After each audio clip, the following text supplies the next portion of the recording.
Hello and welcome to Strange Journeys, America's Main Street Haunted, Paranormal Events on Will Rogers Highway, High Strangeness found on our most famous highway.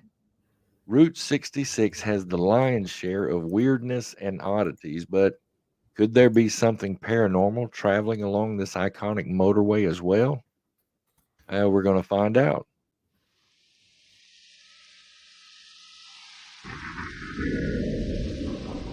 Do you want to take a trip? With you Ghost Host Tom and Ghost Guy Tim. And the executive team, Andrea, Ben, Dagny, Donnie, Lewis, Lynn, Selena and Tom.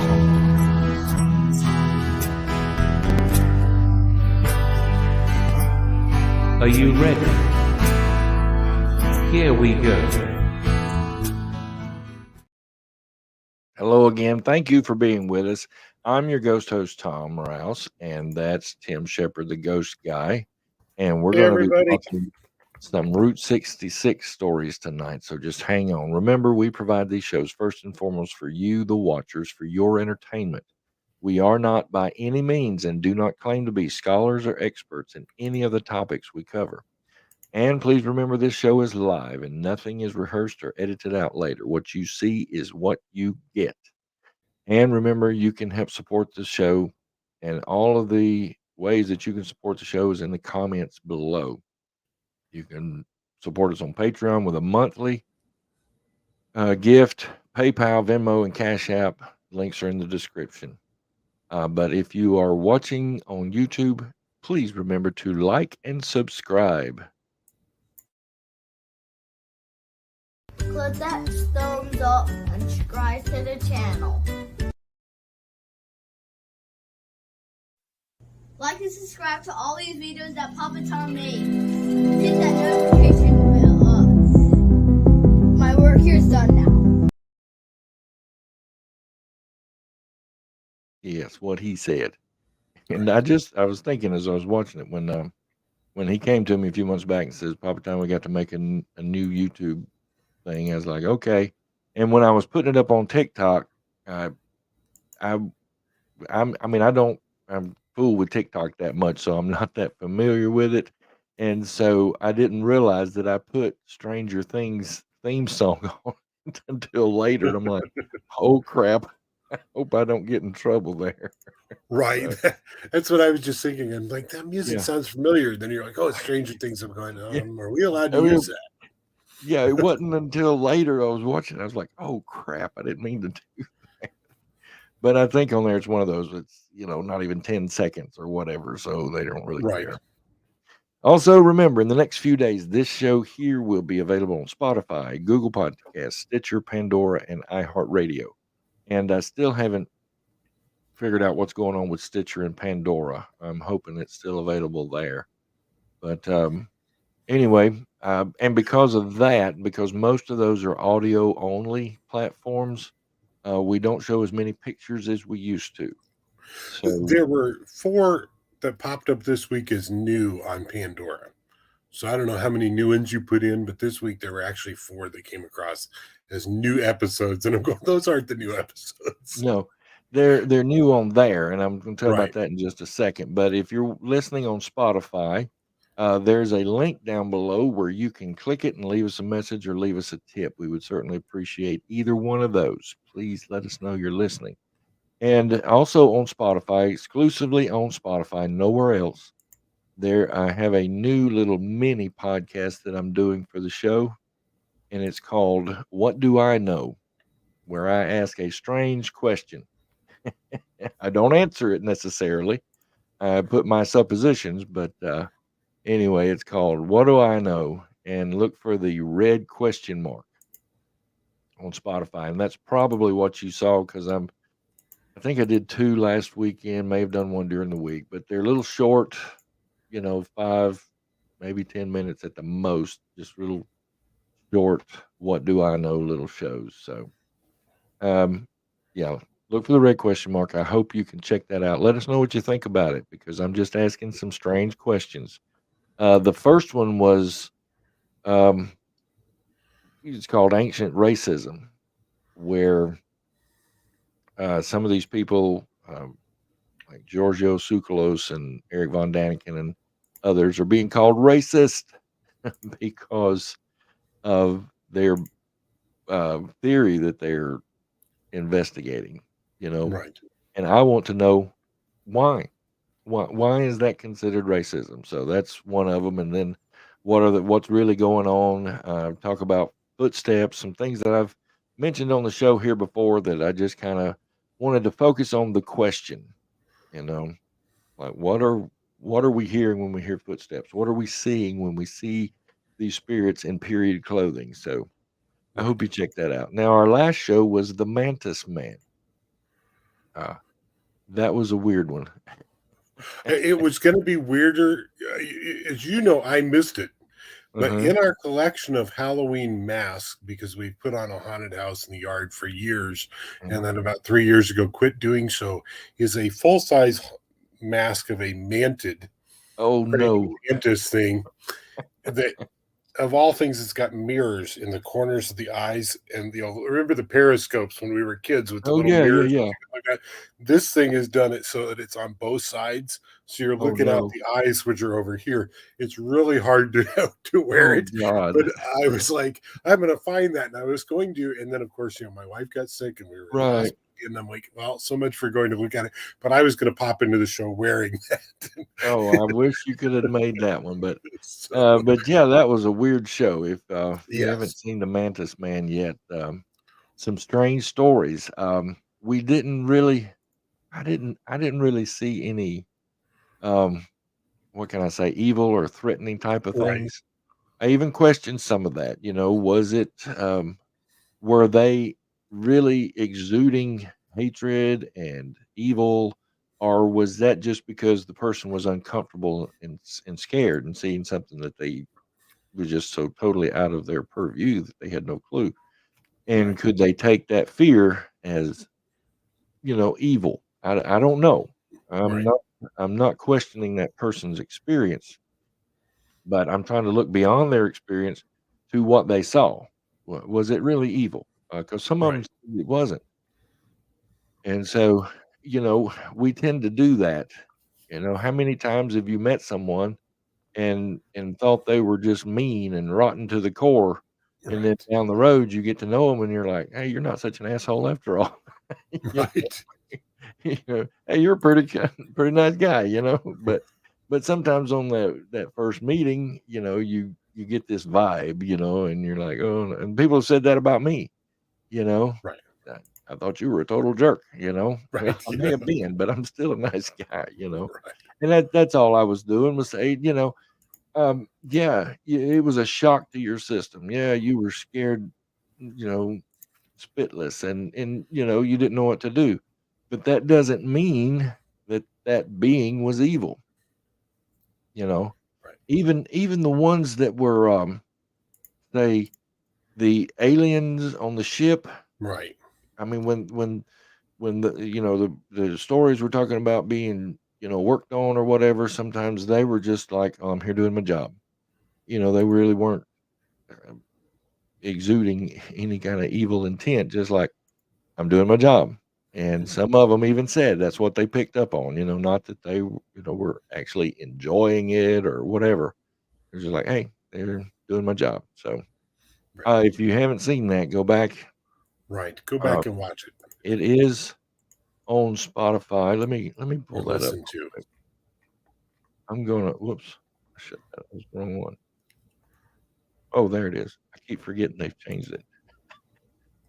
No, I want to share the screen. I was gonna show you this real quick. Here is our Spotify page, and I had to use their artwork as my the artwork I have for the show Right. couldn't wouldn't fit is in their thumbnail, so I had to do something there. But anyway, let's see. Yeah, there's the what do I know? But uh, yeah, there's the Mantis Man. Right. We did get them. I got the Mantis Man on there, so you can watch it on here on YouTube or on Spotify. Uh, I've started back with season 5, I believe it is. We got 1973, the year of the humanoids. I don't know what was up with that show, but I've gone back and listened to it, and the audio sucks. I don't know what was Right. wrong. It was just horrible, hard to listen to. But Mantis Man seems to be fine. Then I went to the second show of that season, Trail of Shadows. That was so much fun, that show. Right. I enjoyed that one. But anyway, you can check those out. And I forgot to mention, I've never shown the watchers our new merch site. We've talked about it, but I haven't shown y'all the new merch site. And here it is. Check out our strange merch. We changed platforms, went from Teespring or Spring, they called it, to four, oh crap, what is it, Foursquare, something like that. Anyway, it took us a few weeks to get everything worked out, but we are back on there with our merch. But we don't have everything up there yet. We just have a limited um, selection for now. But these are the ones that Andrea designed. Right. Did Dagny get hers up here? She was supposed to. Yes, her Yeah, I Mothman was gonna hat. say. I was gonna say. I Isn't knew that she so cool? posted something. So yeah, it is pretty cool. So Yeah, I got to get me one of those. I'd forgotten she put that on there, but she drew that, she designed that, and then she's putting it on this bucket hat. I think that's so right. cool. But remember, you can go there. Squatch saw me. Nobody believed him. Right. Excuse me.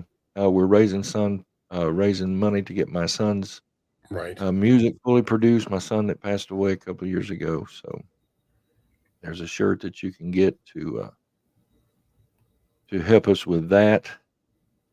And then I wanted to show you. Yeah, we've got the I believe, but we started this new one where, in the intro we say, "Do you want to take a trip?" So we made Right. that into a bucket hat and a T-shirt and a glass, a sticker. There's another cap, some cool stuff. The coffee Right. mug, and then of course our I believe. And I've always loved this one, Lay of the Land. So I Right. made that into a coffee cup and a sticker. And then the I believe in angels, more stuff. And then, like I said, Andrea designed these Strange Journeys T-shirts based on that show that I mentioned earlier, but we won't belabor what that show is. You all love it, just like we do. And then, yeah, we don't have a whole lot on there right now, but you got some stuff, plenty of stuff to pick from. So I wanted to show y'all that. So please go there at strangestuff.live. Real easy to get to, and you can find all of our merch. And now on with the show. We've talked about it behind the scenes, and Tim was the one that wanted to do this show because Tim is researching and writing a book on what do you call it? Paranormal 66? I'm calling it Paranormal 66. It's a working title at this point. It's either going to be Paranormal 66 or America's Strangest Highway. Well, he's going down Route 66 and talking Right. about all the strange tales that's on there. And he threw a ton of his research into our show notes tonight, and we've got 32 pages. So we're going to have to pick and choose so that we're not here all night. I Right. have to get up and go to work in the morning. See, and part of it is that I grew up in a little portion of Arizona, and so Holbrook and Winslow, Flagstaff are all on Route 66. And I remember driving from where my grandparents lived to California on a regular basis on what it was Route Wow. 66 then. And I Wow. know that I joked, somebody asked me about it the other day because I was talking about it on a tour. And I said, well, I drove Route 66 in another life in 1924. And this There is you where we go. abandoned our Model T in the middle of Right. what is now the Painted Desert. So, Well, I'll tell you what. Tell us a little bit about Route 66 itself before we get into some stories. I've right. got a map of it here. Now, Route 66 actually opens back in the 1800s. There's a guy that is a U.S. cavalry lieutenant, and they ask him to design a route between Chicago, Illinois, and California so that he can test out cavalry mounts as well as design a new trail that isn't being used. The route itself runs 2,448 miles across the United Wow. States. It crossed a total of 8 states in the process of moving there. There are lots of different routes, sub routes that are in there, which, the only one they show as a sub route on most of the maps is actually the Albuquerque, Santa Fe. But you've got ones in Arizona that are sub routes. You have ones in California that are sub routes.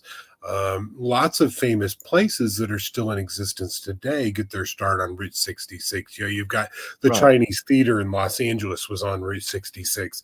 Knott's Berry Farm is on Route 66. Wow. Painted Desert and the Petrified Forest are both on Route 66.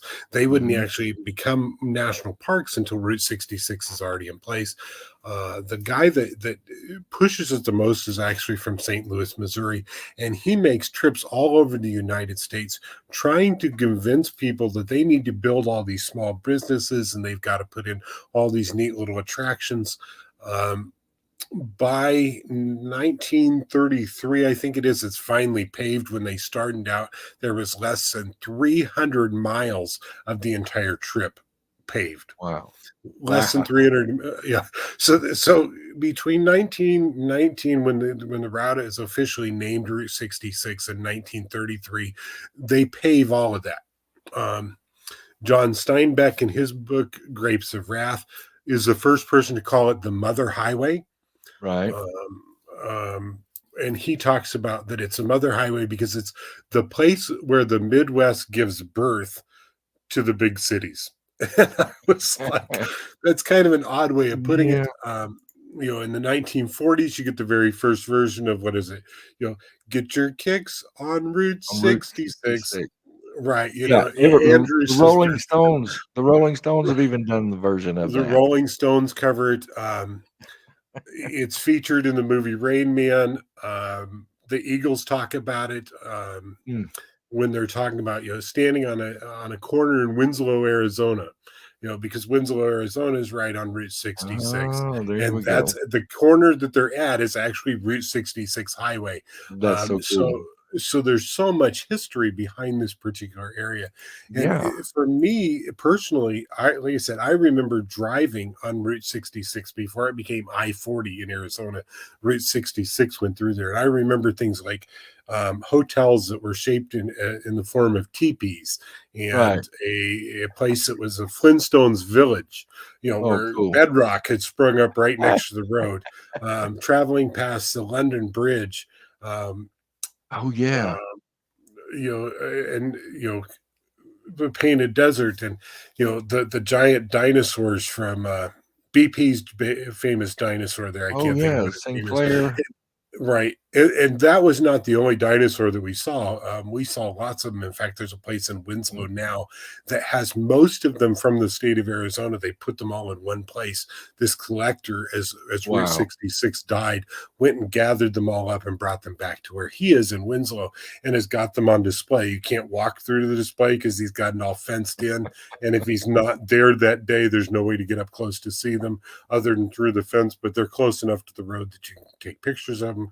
We took our granddaughter to Arizona a couple of years ago, and while we were going through Winslow, I spotted it and we pulled off the road. And that's where there's actually a sign next to it that explains where all those dinosaurs came from and how they got to that point. You've got things like the arch in St. Louis becomes a famous point when it comes to traveling Route 66. There's a diner that was established the same year that Route 66 opened in Chicago, Illinois, and they consider it. Most people that will drive it now will go to the diner the morning they start the route because it's less than a block away from where the official route start sign is. And they'll get on the route and they'll start traveling the route. But the route really can be driven in any direction depending on where you wanted to start at. But the start sign is on a one-way street.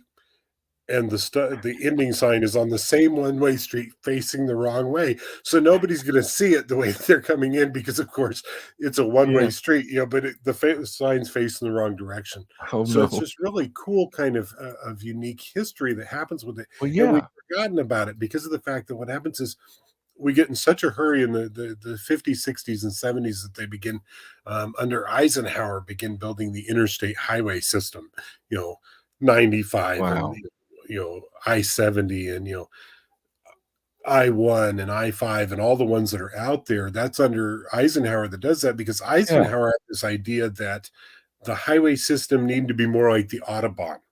And he Mhm. remembers driving from some military base on Route 66 at the end of World War One as they were deploying, And it headed was dirt, for the right? coast. And he was like, it was horrible.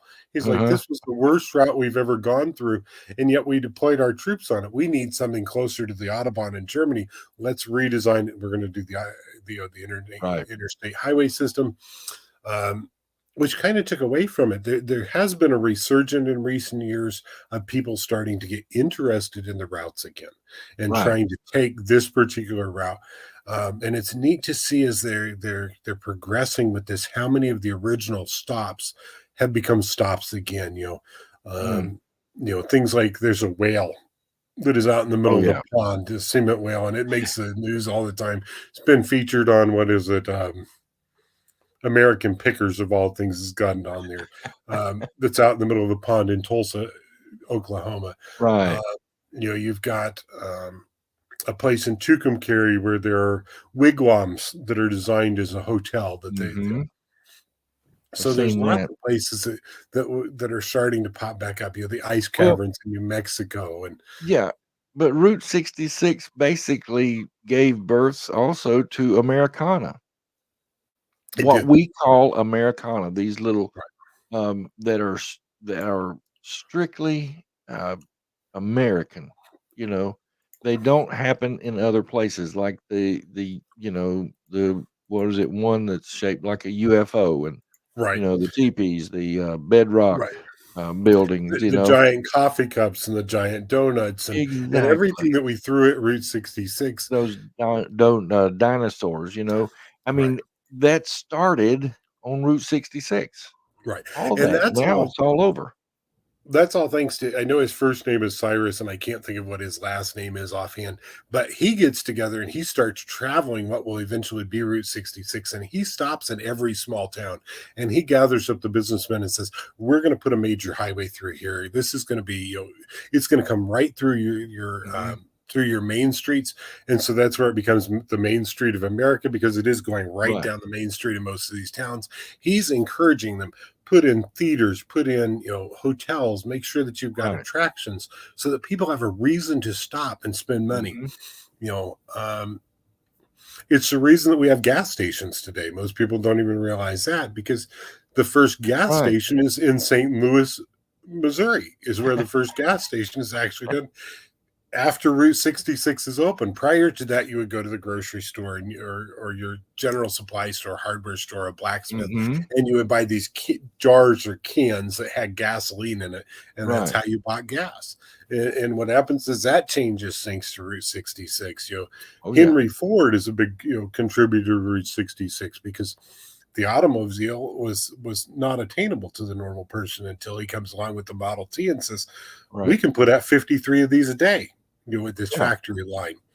So it Mhm. really changes what happens over the course of time. The soldiers get back from World War II, and now it's like, oh, we've got all this money to spend. We can drive the route. Um, Right. so it really does begin Americana, and it really begins how we view the United States.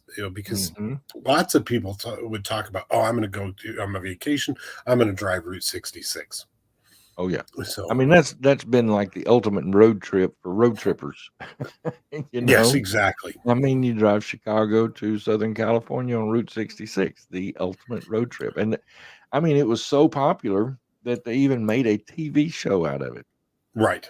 Right. These 2 dudes driving around in a Corvette convertible, Right. Yeah, exactly. and getting into all kind of little misadventures along the way. I mean, that's how iconic this highway became. Right.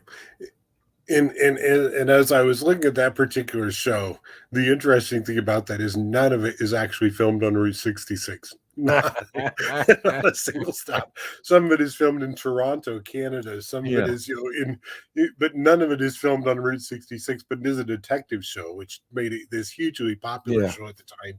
But they're supposed to be on Route 66, and it's like they never even got close, because if they had gotten close to it at the time, they would not have been successful filming on it. There were just too many people passing by. That's like what was it? Oh shoot, Supernatural Right, was filmed in Toronto area.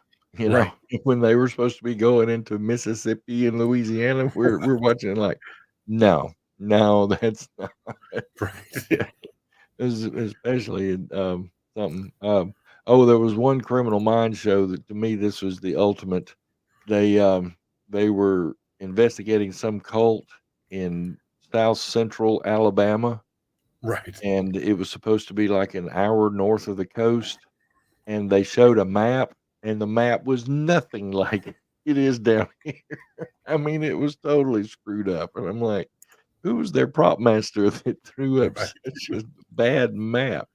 You Right. know, Exactly. I mean, why couldn't they actually just show what we're like down here? You know, show the map of what our roads are. Why not? You Right. know, they just had to make up something out of the blue, and the roads were even wrong. I mean, it's just like, oh my God, what's that? Anyway? Right. Um, Exactly. but yeah, and Route 66 was not filmed on Route 66. Right. How Now, fitting. Rain Man with Tom Cruise and now I'm going to forget his name, Dustin Hoffman, is filmed on That Route man. 66.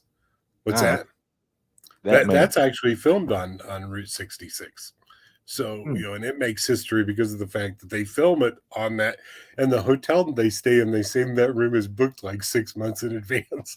Oh, I'm wow. like, it's a little podunk hotel in the middle of Huh. nowhere, and the only reason you're staying in the room is a Dustin Hoffman and Tom Cruise room to Oh, yeah. film to film the movie. So, Well, that's like the oh crap, my mind just went blank. The hotel out in Colorado, that Stephen King The based Shining, yeah, The Shining on.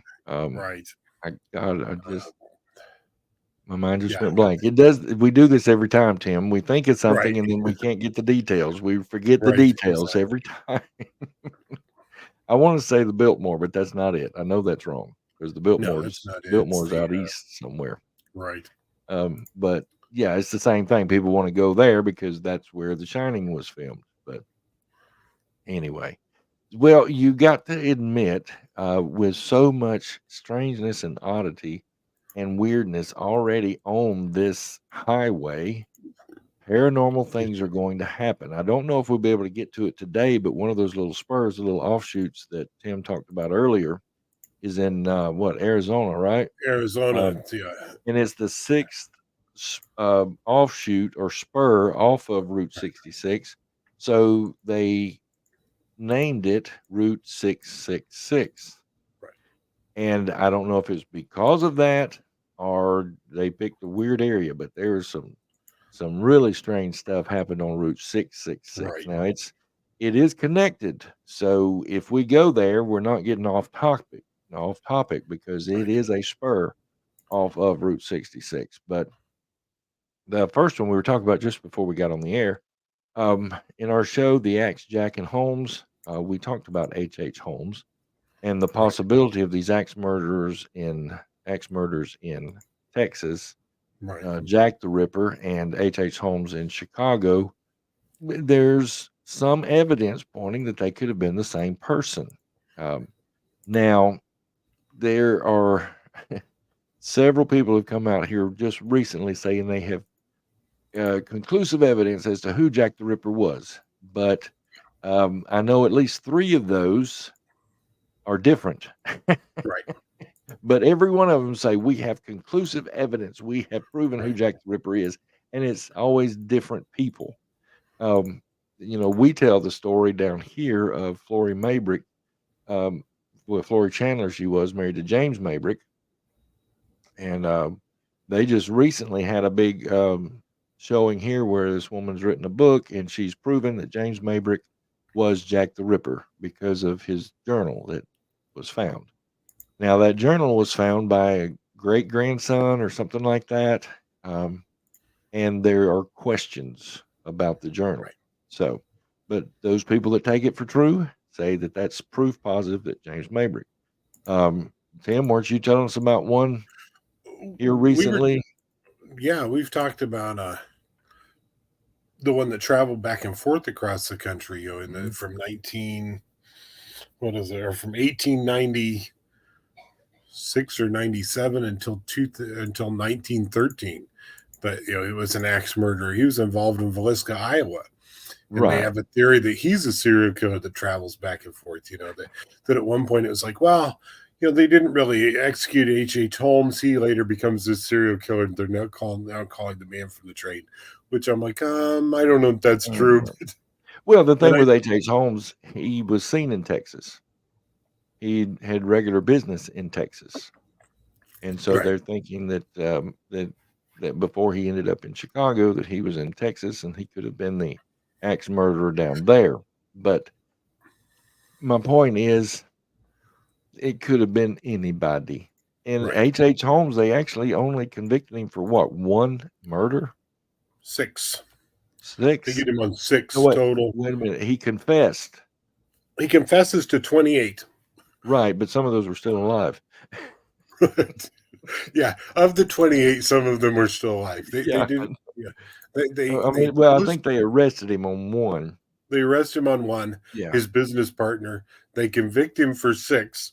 4 of the Yeah. 6 are posthumously, so he's already been executed, and they convict him for the 4 after he's already dead at that point. But they convict him of 2 initially, and then went, well, you know what? We know he was involved in these other 4 Yeah. because the bodies are in Canada. So. Could be. And some people think that some bodies were buried in Texas. Right. And when I was doing research for that show, that's what I came across. But I mean, and his murder castle, I have my suspicions about it. I mean, people have shown blueprints and that kind of thing, but it was torn down, wasn't it, before anybody could really investigate it? It burns down instead. Actually, I went Mhm. back and I reread all this because there's actually a company that decides that they're going to call it Holmes's House of Horrors and open it up as a museum in Right. Chicago. And in the process of renovating it, it burns to the ground. Oh, And at boy. which point they destroy what's left of it. The interior just collapses in on itself. And so there were all these questions. Was it really as bad as people claimed it Exactly. was? How much of it was made up? He claimed that he had vats of acid and all kinds of things in the basement. Lie that was down there that he was Right. taking the bodies and turning them into skeletons and selling them to universities. And I mean, he was really, when you think about who he was and what he was doing, he was kind of bizarre to start with. Yeah. Well, my point was, this murder castle has grown in, what's the word I'm looking for? In evilness, I guess Yeah. you could say. Infamy is a good way to put it. Notoriety, infamy, since it's been gone. Right. And the point is, we can't prove any of it. Right. It was destroyed. We can't prove that he had trap doors. We can't prove that he had sealed rooms that he would pump Right. gas into. We can't prove any of this, Yep. and it's all just supposition and hearsay. And even the blueprints that have been brought forth really don't prove anything because we don't know if they built by that blueprint or was Right. this future plans, was this, we don't know. So, but what did happen, and we've talked about this in a previous show, it may have been the Axe Jacket Holmes, but we did talk about the post office that was built on the front corner, Right. or what would have been the front corner of that Right. murder castle. Yeah, it sets off center of what the original foundation was. The Right. original foundation, they do know part of it is still underneath there. They just left it in place. Yeah. That they Well, we decided they did, weren't going to remove it. well, if I remember correctly, we shared a couple of stories from the post office itself. But you came across one where a postal worker found something and Right. took it home. Yeah, she was actually a postal worker working in that particular place. She finds they're allowed to explore the basement area of all things, and she winds up going into a crawl space down inside the basement. She finds a small green glass bottle. She says it's only about 4 inches tall. It's laying on the floor. It's intact. Thinking that it's interesting, pretty, she takes it home with her. And once she gets it home, she starts having eerie feelings in the house that somebody is Uh-oh. watching her all the time. Just the same feeling that she'd been having inside the basement of the postal building.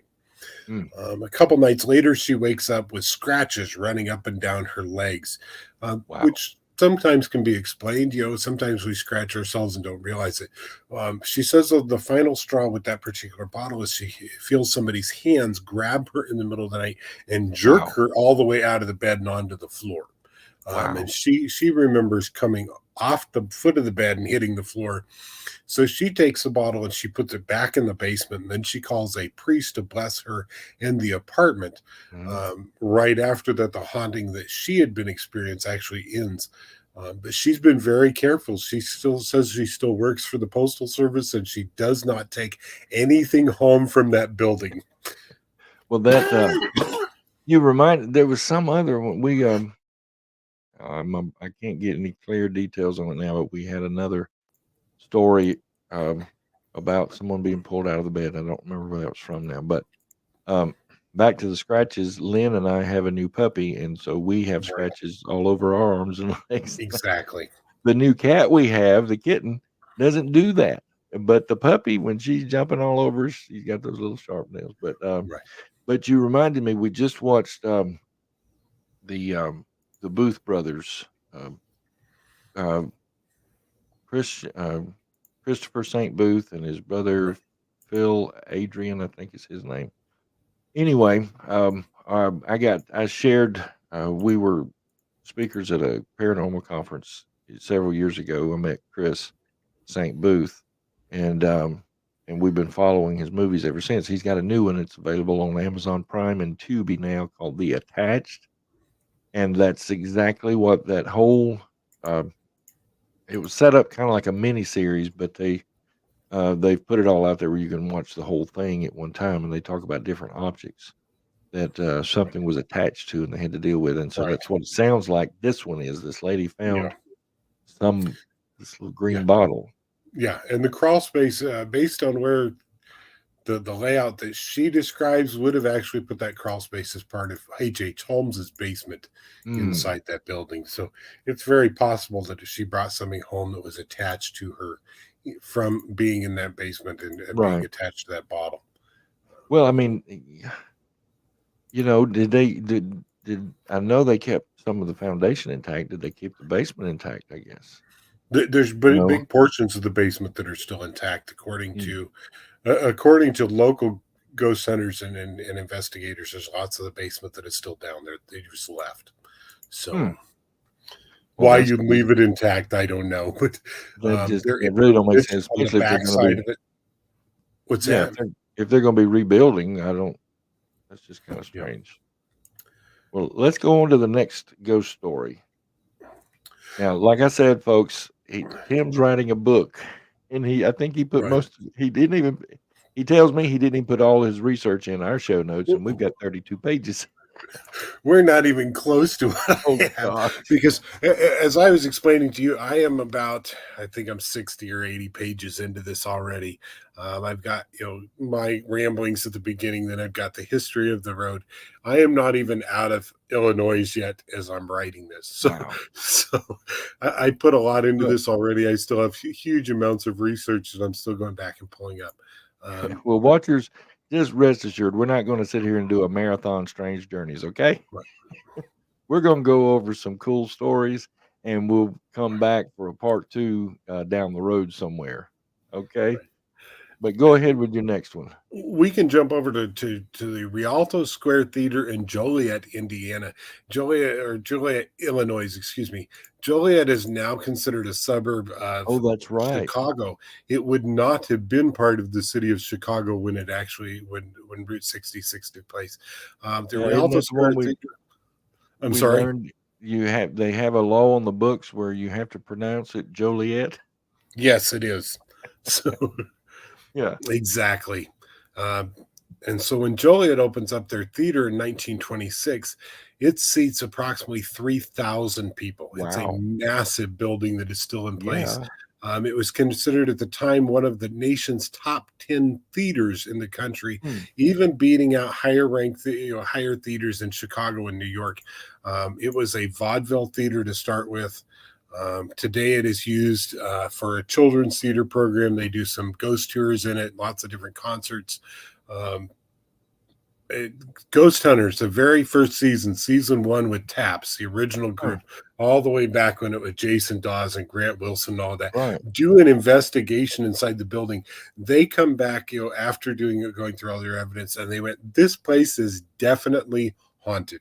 It's one of the ones, in season 1 that's kind of interesting. It does have several theaters or several spirits that are in there. There is one that is a young woman in her 20s that is always surrounded by a hazy light.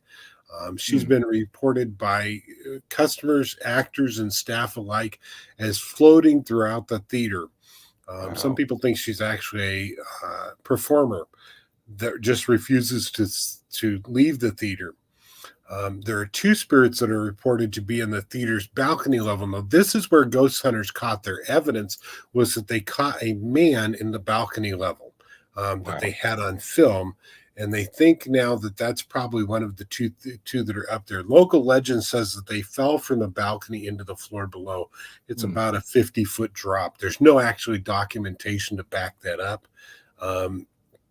But they claim that that's where those 2 spirits come from. In 2014, the Will County Ghost Hunters Society got the opportunity to investigate. And they've got a piece of video footage on YouTube that is about 2 minutes, where they've got what appeared to be a man and a woman crossing from one side of the camera to the other side of the camera in front of a set of doors, which was just like, wow, where in the world did they come from? And, you can see through them, but it looks like it's a man and a woman that just float through. There's the legend of a little boy who was struck by a car in front of the building and was taken inside the building and died. They call him Colin, and Colin likes to touch people. That he'll run his fingers down their leg, that he'll play tag with them, that he likes to play a lot of practical jokes. And like many little boys, he pulls on things. He'll grab their pants, or he'll grab their hair and he'll tug on it. The final one is actually seen most frequently, and they call her the bride. She's seen at the theater's back staircase. The area of the building is used for wedding venues. And a lot of times she is seen in people's wedding photos, where there's this woman in white that nobody recognizes. It just pops up in the videos, and she's popping up in their photos. And it's like, who is that lady, and why is she dressed in white? Why does she look like she's one of the brides? Where in the world did she come from? Holy cow. Well, you reminded me on the one about the 4-year-old boy getting struck by the car. Didn't that happen there with you at Topeka? Not with you, but at the Jayhawk Theater? It's actually we've got a place that we do called the Great Overland Station, and there's a little boy. He's 7 or 8 years old. His name is Robert, and Robert plays tag using the dowsing rods with our guests. Right. When we I was first thinking about a woman. No, there is a woman that committed suicide inside the Jayhawk Theater, which is on the opposite side of the river. Robert, the little boy, he likes to play tag with our guests, and he used to actually touch people. And people would report they would feel a small child's hand touching their leg or touching their butt or touching them in the chest. And we got to put an end to this. Let's teach him how to use the dowsing rods. And so instead of crossing them, he will spin them backwards, so the tips will touch their people's shoulders instead, and he'll do it on command. I was thinking there was, maybe it wasn't there, but we've talked about a story where supposedly a woman got hit by a car, and they took her into the theater, and she passed away. And they think that whatever theater that was, she's the ghost because she passed away there. But I can't remember where that was. I was thinking it was the Jayhawk, but you're right. There was, but that one, if I remember correctly, the woman had gotten pregnant by an actor and didn't want to face the shame and ridicule, and she killed herself. I remember that now.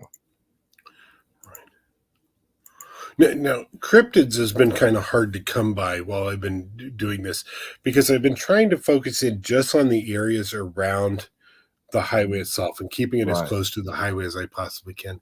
And in Illinois, there's like two different variants that occur. One of them goes directly into St. Louis. The other variant went down to Cairo, Illinois, and then crossed south of St. Louis. And so that's actually where this ties in. They've got a creature there called the Big Muddy Monster. The Big Muddy. Well, that's The a Big nickname for the Mississippi Muddy River. Monster. Right. It is because the The Big Mississippi goes Muddy. right by here. Exactly. Yep. And he's seen for the first time on June 25th. I think the year is it's 1973 is the first time that he's seen. And there's two people that are parked beside the river in Riverside Park, and they hear a loud shrieking or an inhuman cry coming from the river edge. They go to look at it away from the safety of the car, and they see this large, light-colored, hairy creature walking upright on 2 feet next to the river. The fur on this thing is muddy. It's full of mats. Wow. And the gentleman, Randy, he gets closer to it until it starts to roar and howl at him even louder. And he runs back for his car and grabs the girl, Judy, that he is with. He goes that very night and he reports it to the local cops. Judy does not. Come to find out, Judy won't say anything until the 90s, 20 years later. Well, Judy was married to somebody else. So, at the time. Not good. So she didn't want that to be involved in what was going on. Didn't want her name in the paper. Right, exactly. The very like, next what are you down at the river for? What are you doing down at the river? Right. The very next night on June 26th, around 10:15 p.m., a lady by the name of Mrs. Harry Ray, and this is per the Murphyboro Police Department file, because I pulled the whole file on it to go through this.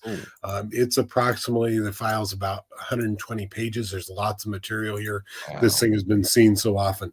Mrs. Harry Ray calls the police department at 10:15 at night, and she says that her daughter, Cheryl A. Ray, and the daughter's boyfriend, Randy Creeth, see a similar creature not far from the Ray's home, walking upright. It's a cream or whitish, dirty white color, and it seems to be 7 to 8 feet tall, 300 to 350 pounds, and standing on 2 feet, that they were within 30 to 40 feet of the creature, and that it had a musky smell to it. This is per the police report that was taken. Wow. But it gets more interesting because the officer that responds, he then calls more officers to come help him look, because as he's looking, he does find there's been brush that's destroyed. It looks like something has been walking through the area.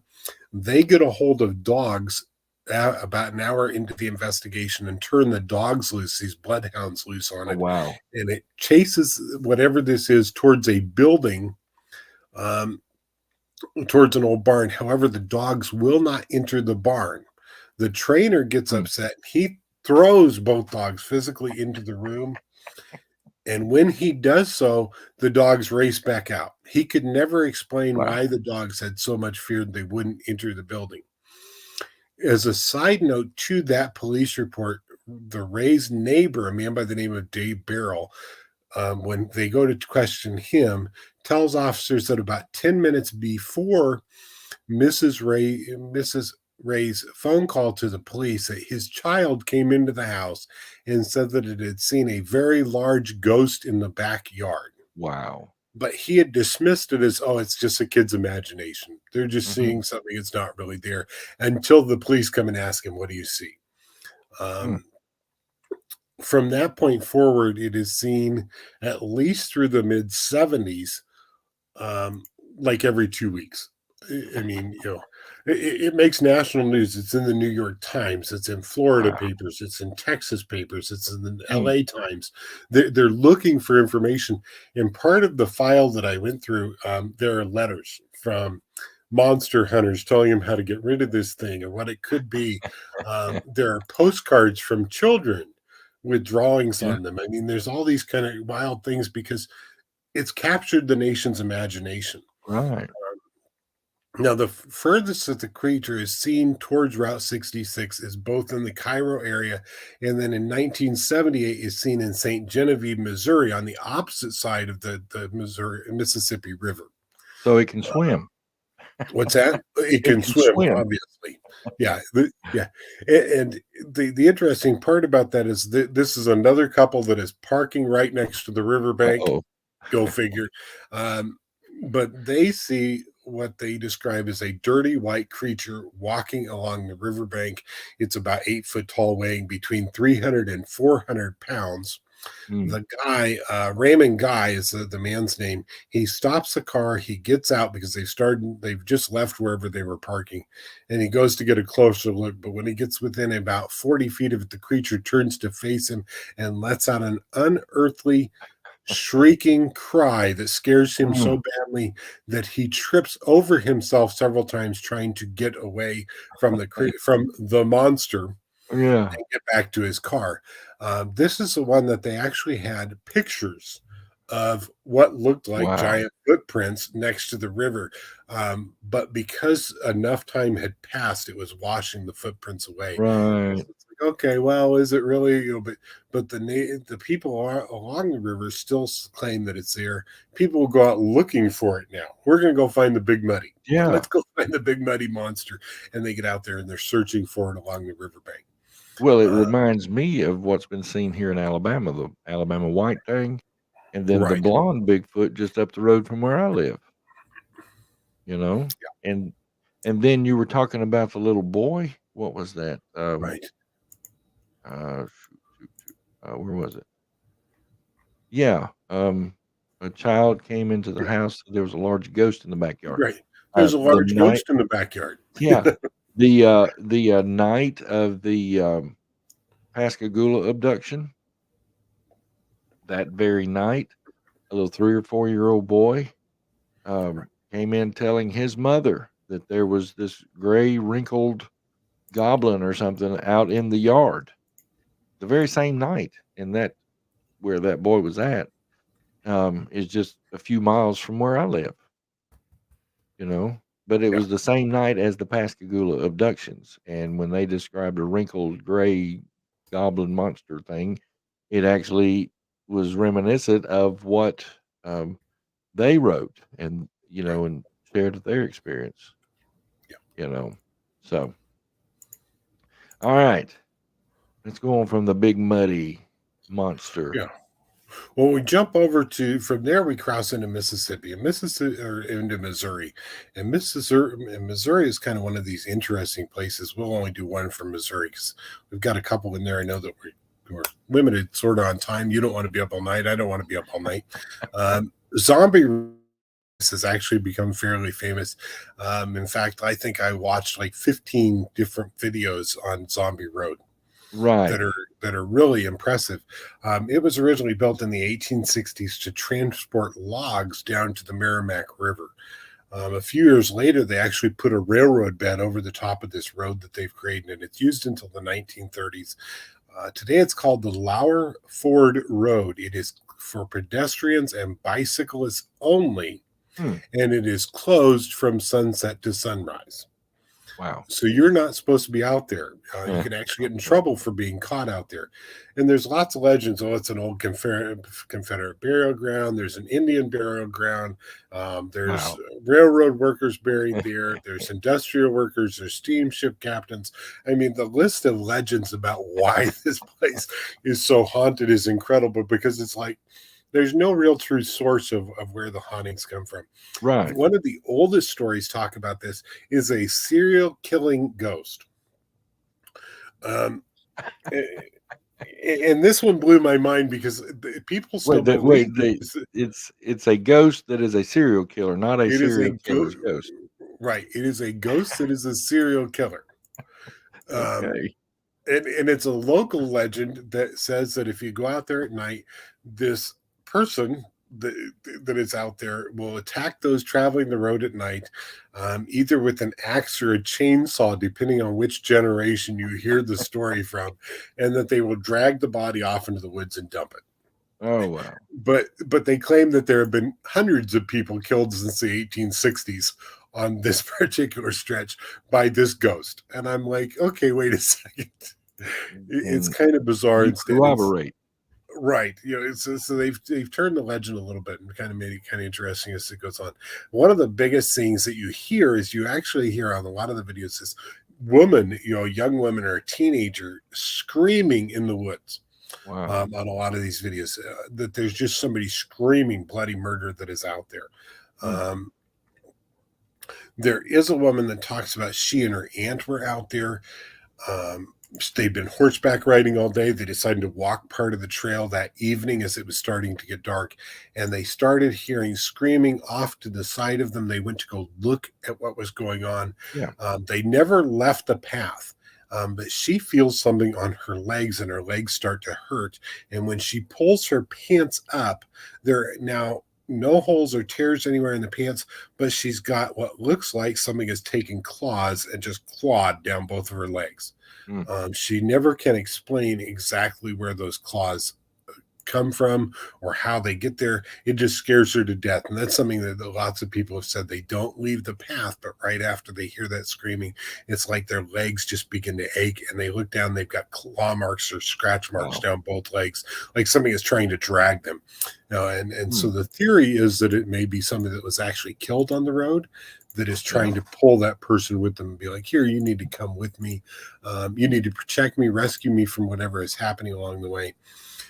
There is a ghost hunter that was out there that he caught on camera what he claimed was a nest of children.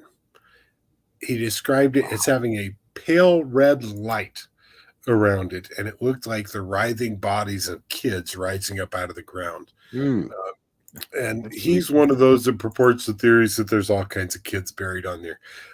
I don't know that that's true, whether or not there is, but he saw it just off the trail. He caught a couple different pictures of it. He will not show.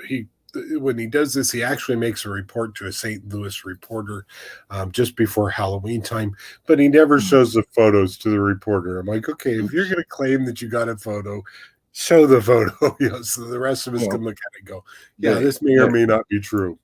The back to the Booth brothers, they have one, Children of the Grave, I think is the name of that movie, and they actually show a picture that they took. They were in the graveyard of this orphanage or something, and there was bodies, but they took a picture like up a hill, and you see a silhouette of the trees because it's like in the evenings. But in between all the trees, you see like silhouettes of children all through the trees. It's a creepy photo. Yeah, exactly. And so it's kind of a bizarre situation that it's happening there. Well, you reminded me also, we're still in Missouri, right? Right. Okay. Isn't that where the spook light is? That is where the spook light is. In fact, that light can be seen in Kansas, Oklahoma, and Missouri outside of the city of Springfield. And it is on Route 66 is part of where the route goes through. Well, that was my next question, because I know we covered it in the 37th parallel. Right. But what, Lay of the Land 2, 37th parallel? Right. I didn't realize that it was some of this crosses right through that 36th parallel. So yeah. What?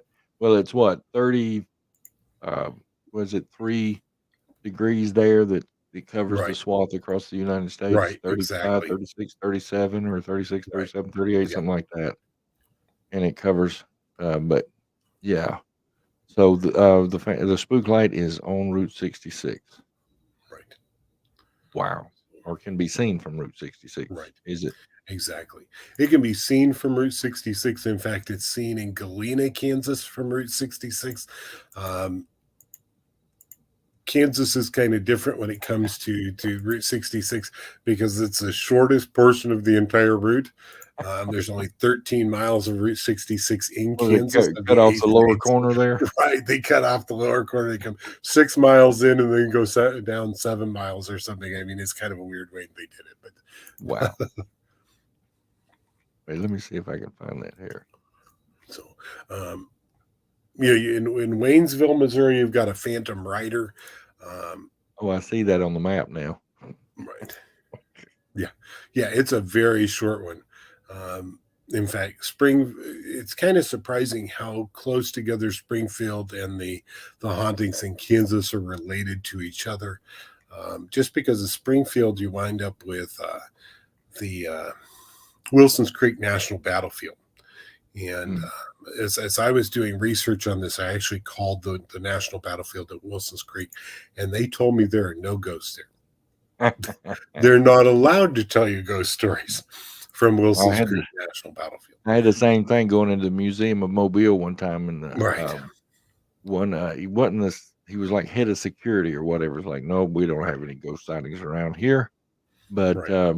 other people reported all the time. Right. And so the battlefield there, because of the interest right after World War II, becomes this major stop. They stop at the battlefield for Wilson's Creek, and then they consider go on to the battlefield for Fort Baxter, because they're so close together. I think there's like 14 miles between the two places. It's not very far at all.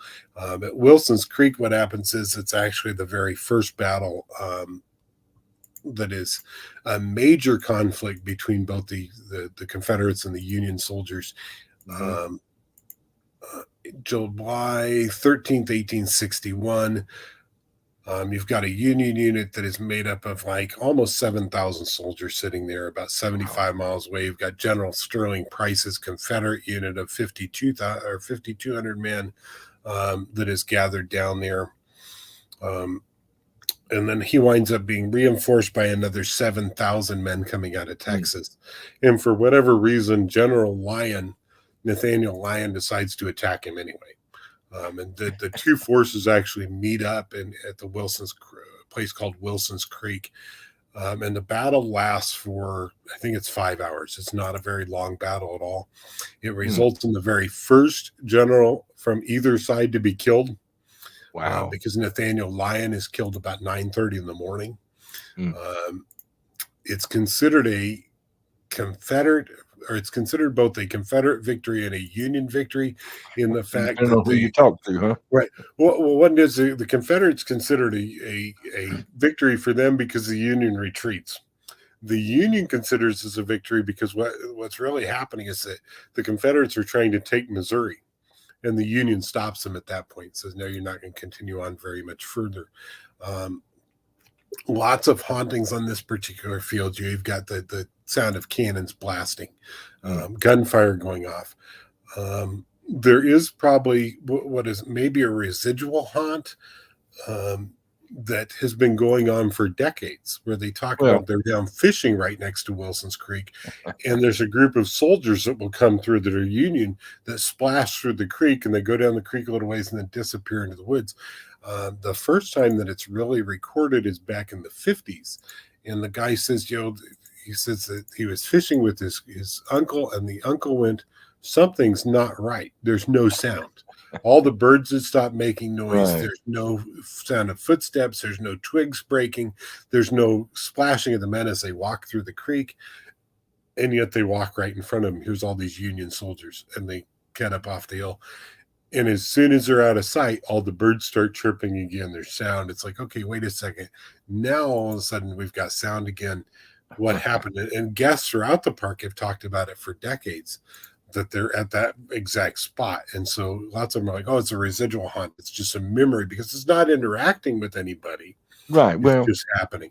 My latest, what do I know, little segment that I put up this morning is talking about that very thing. But in the respect of, we see people in period clothing, and my thing is, and I've said it here on the show before, could residual hauntings like that be a time loop, a portal, just an opening in the space-time continuum, and we see through, I don't know.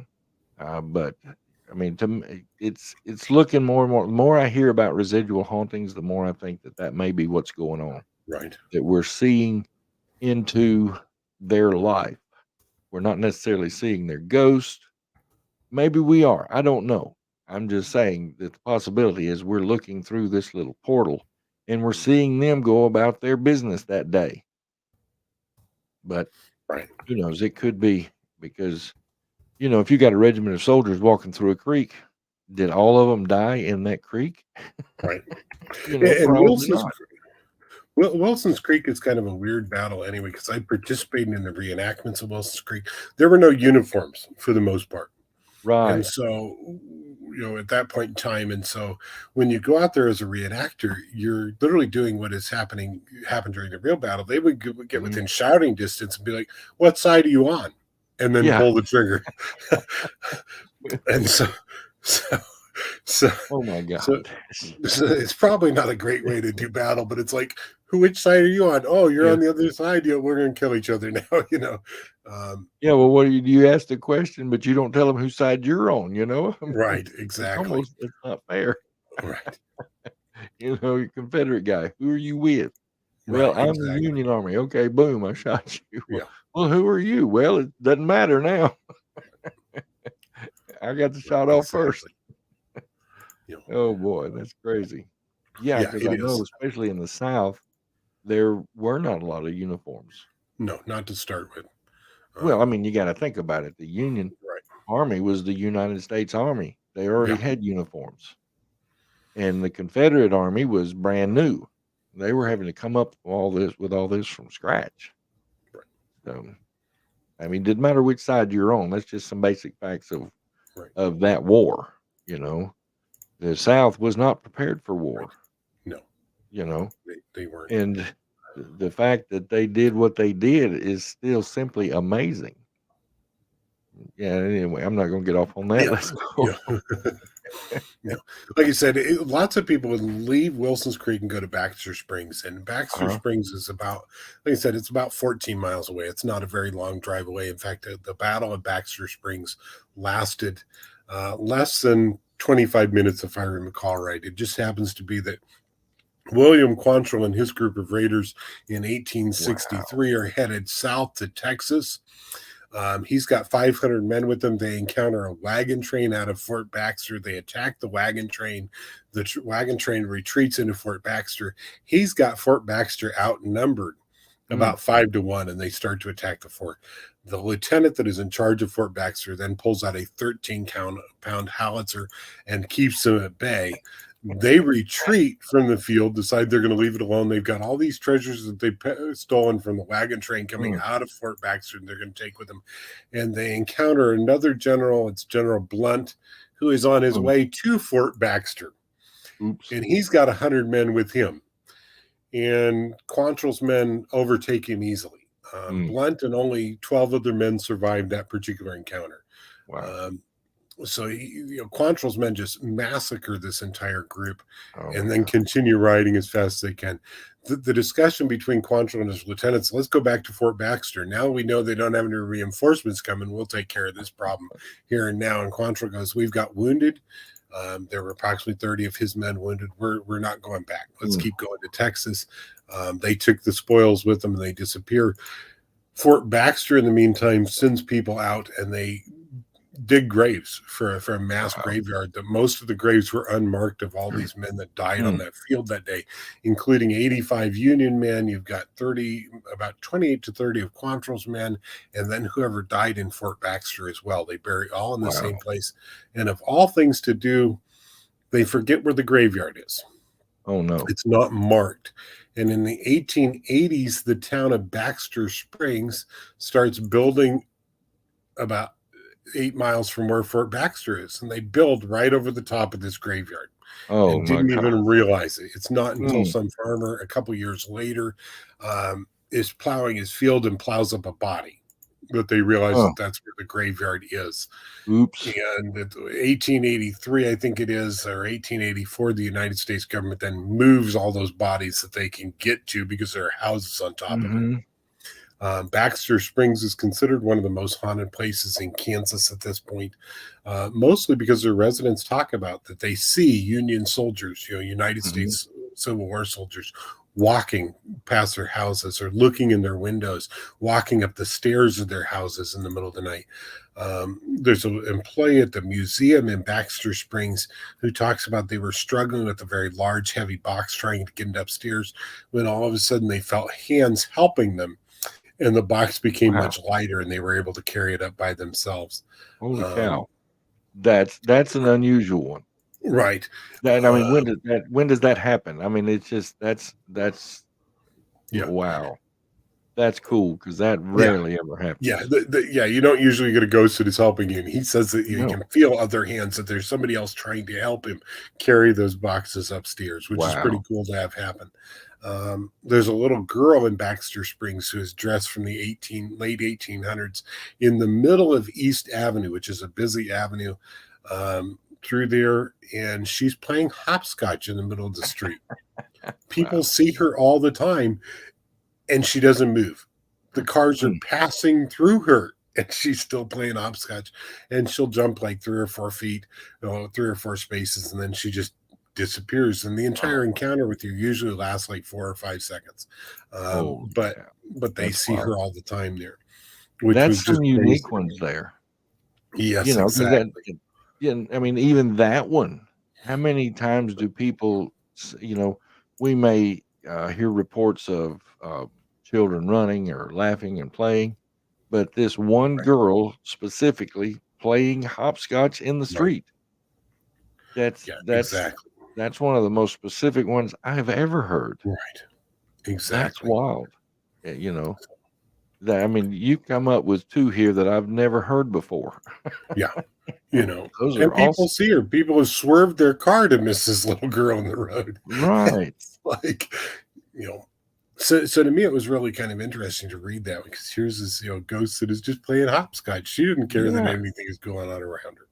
Well, again, if we're looking through a portal, you know, we could just something about that area that maybe during the 1800s there was a little girl that lived right there on that street that played hopscotch. You know, she may not Right. have been killed there. We may be just looking through a portal and watching her daily routine playing out there on the street. I don't know. Maybe she was killed there. Maybe she is a ghost that's stuck there. What do I know? Yeah. You know. You know. All right. Yeah, you had mentioned in our private chat to do a couple more, so So we're already over an hour. So yeah. let's get a couple So more interesting ones, and we'll call it a let's night. do. Come back later. We'll talk about the Guthrie First Territorial Prison in Oklahoma. Mm, I didn't realize it as I started this. I didn't realize Oklahoma doesn't even become a state until 1907. And it's so far after Kansas and Nebraska, and some of these are already states. I'm like, yeah. how in the world did you miss it by 50 years? But I'm like, okay, whatever.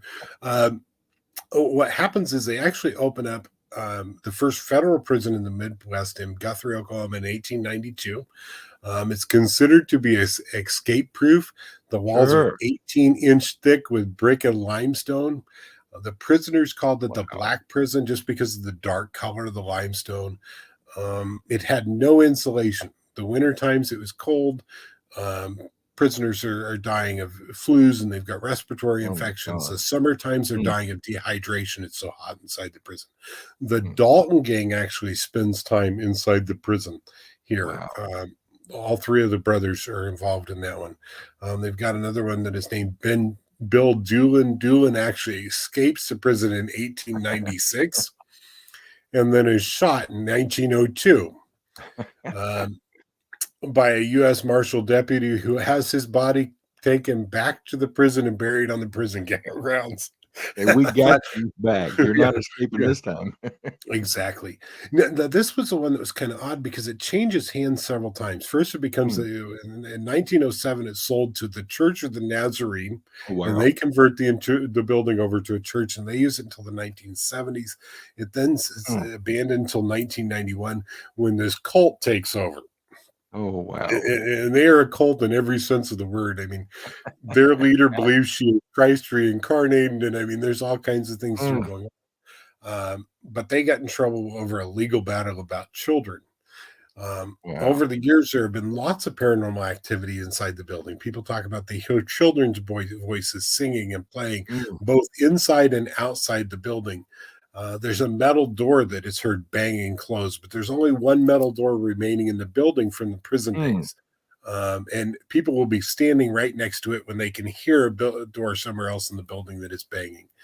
Wow. There's a female spirit that is heard singing right next to the jail's entrance. They think it's one of the members of the Church of the Nazarene. When it was a church, she's wearing Yeah. a very long printed dress, a large hat with white gloves up above her elbows.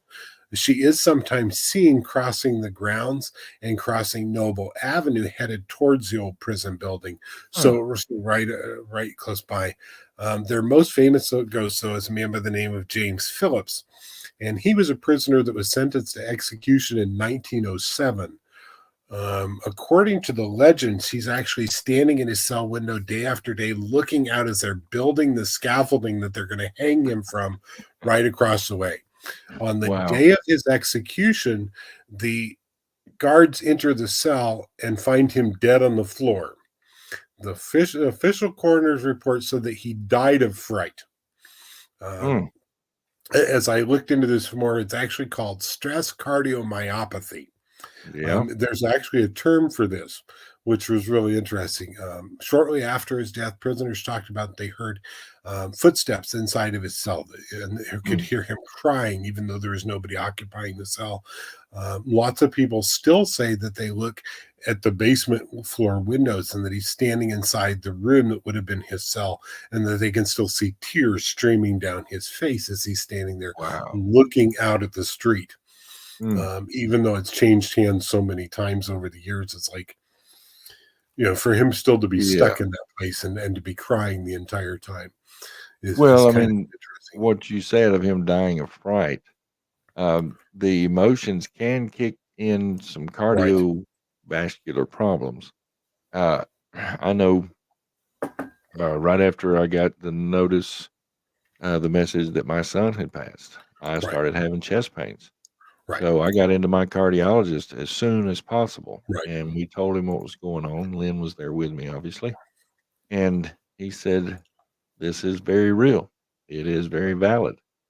And I mean, he could tell my blood pressure was elevated, and there were other issues going on. He said, "But we know why, but now we've got to deal with it." So I had to go through some tests, and they upped my blood pressure medicine, all that kind of stuff. So that I can attest to that's a real thing, that emotions can drive that.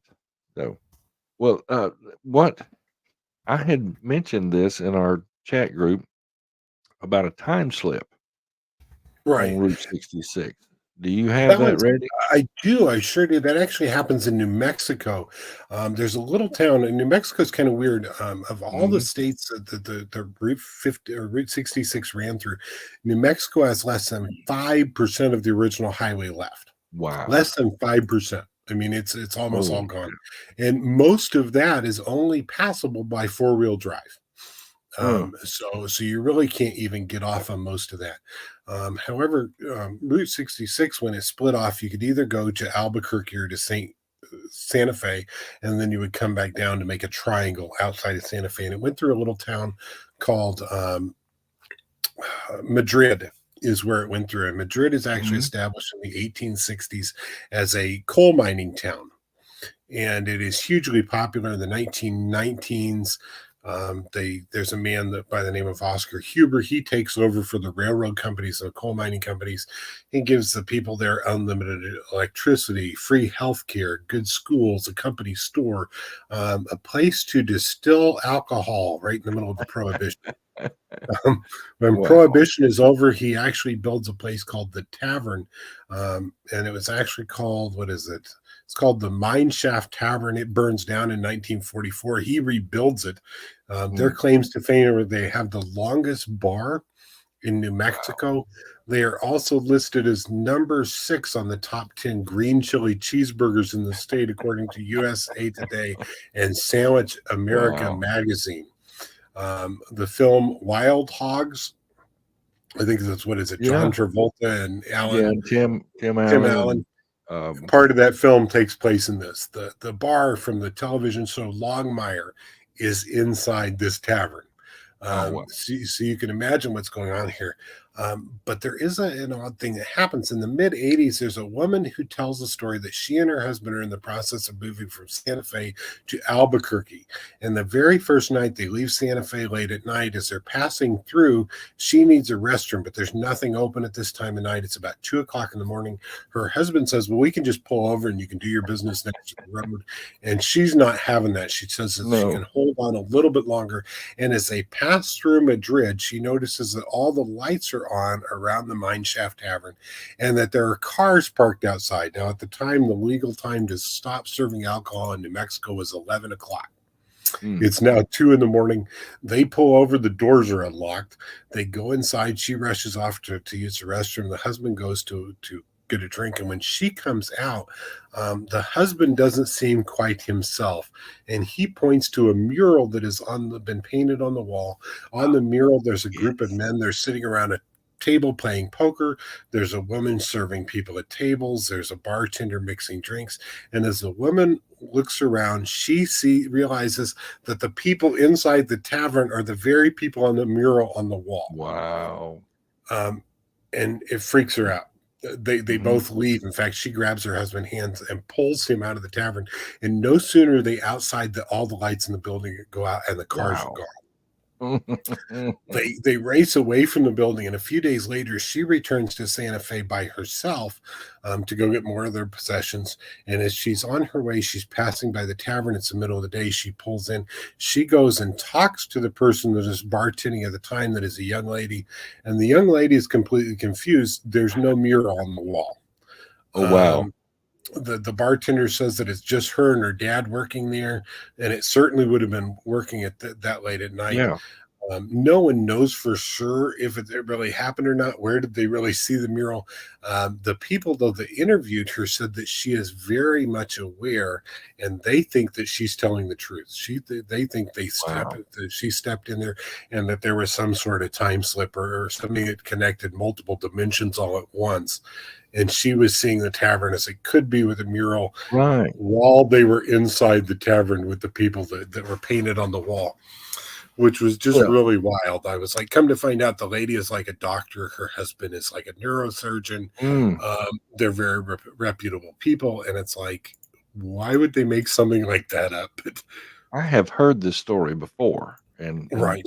until you got to the part of the mural, it didn't click. And then when that part hit, I was like, oh yeah, I've heard this. Yes. And It's made national news a couple times, because she continues to say, this is what happened.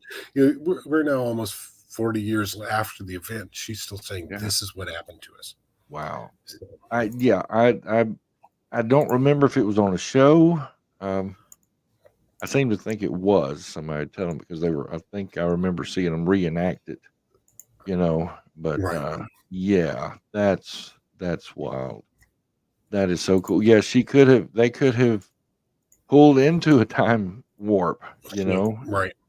I don't know. I mean, they could have just slipped right on in there, just like that street over in Liverpool, England. Liverpool, right. Yeah, where you can look down the street and see into 1966 or whatever. Right. Just it's right down there, 1966, it's a few blocks over there. Right. But yeah, but the odd thing about that story is that makes me even suspicious of a time slip or a time warp is the fact that the people in the mural were also the people in the bar. Right. That's kind of freaky. And so there are ones that are like, it's multi-dimensional time slip at that point. Yeah. They're seeing, multiple dimensions all at once.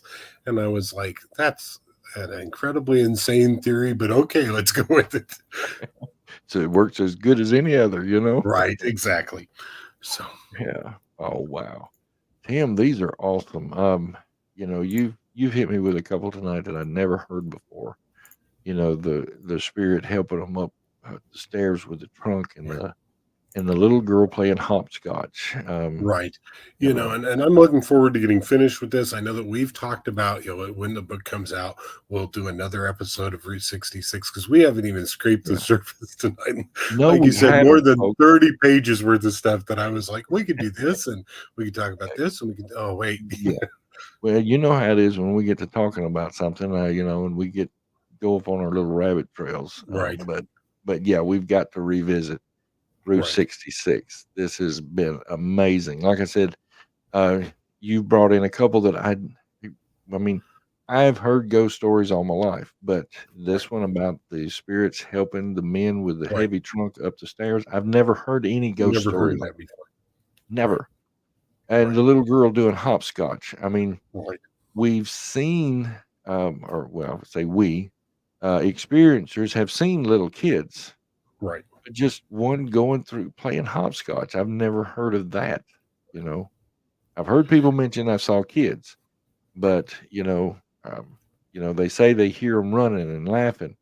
But one kid playing hopscotch on the street, I've never heard of that. That's amazing. Well, Tim, any Eh, final thoughts before we close it out?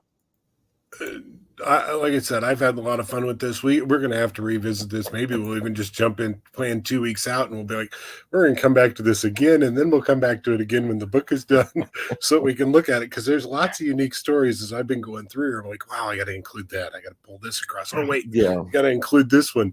We got to include the Well, place for the Sex Pistols punch a hole through the wall. yeah. Lots of Well, weird when I things like got to that. looking at it myself this week, I thought, and then when I saw how much information you were throwing into our show Right. outline, I was like, okay, there's 8 states. There's 8 shows right there. Right. Exactly. So We can fill it up. Just do us one show per state. I don't know, but other folks have done Route 66. But Tim, I applaud you on your efforts. You've come across some mighty unique things, and these are all well, thank you. extremely interesting. So I really look forward to the book now. So. right. Well, guys, thank you so much. We I don't know if we'll come back and do Route 66 again in 2 weeks because Right. some new information maybe new information. Right. We've been teasing you with the Smithsonian conspiracy for Right. months now, and we got to talking about it in our private chat a couple of weeks ago. Right. So some intriguing things. I just learned some new things that the Smithsonian may be covering up, and so it's just pretty wild. Right. So don't know if we're ready for that one yet. Right. we may have to save that one for the very last show Right. that Strange Exactly. Journeys This is ever season. on the air, because that will probably be our last show. We do that show and they pull the plug and we can't do a Yeah. Strange The Journeys federal show government will come get us for trying to reveal their secrets. anymore. Maybe so. We may not last very long after Smithsonian cover Right. up, but Exactly. there are others that we've been talking about. Appalachian cryptids and hauntings Right. for a while now as well. Yes, exactly. One of our shows, remember, Andrea shared the story about her great grandmother and singing a conjuring song, and something came to their door trying Yeah. to rattle open the door of their log cabin in the Appalachian Mountains. Oh, that was creepy. But Right. I'm in a group, and I think I've added all the ETs in there. There's a group on Facebook called Appalachian Cryptids, Right. and they come across some wild ones. So again, we're not sure what it's going to be in 2 weeks, but we will be back in 2 weeks, probably at our Right. main time. And I forgot to mention that the reason we started later tonight is because I forgot that it was my grandson's birthday Right. today, and we had his party at a lake about an hour to the southwest of us. So I wasn't able to be here at the 3:00 time, so we moved it back to 7. Right. We thank you for watching, and Thanks, we everybody. just want you to stay safe on your strange journeys. See you next time.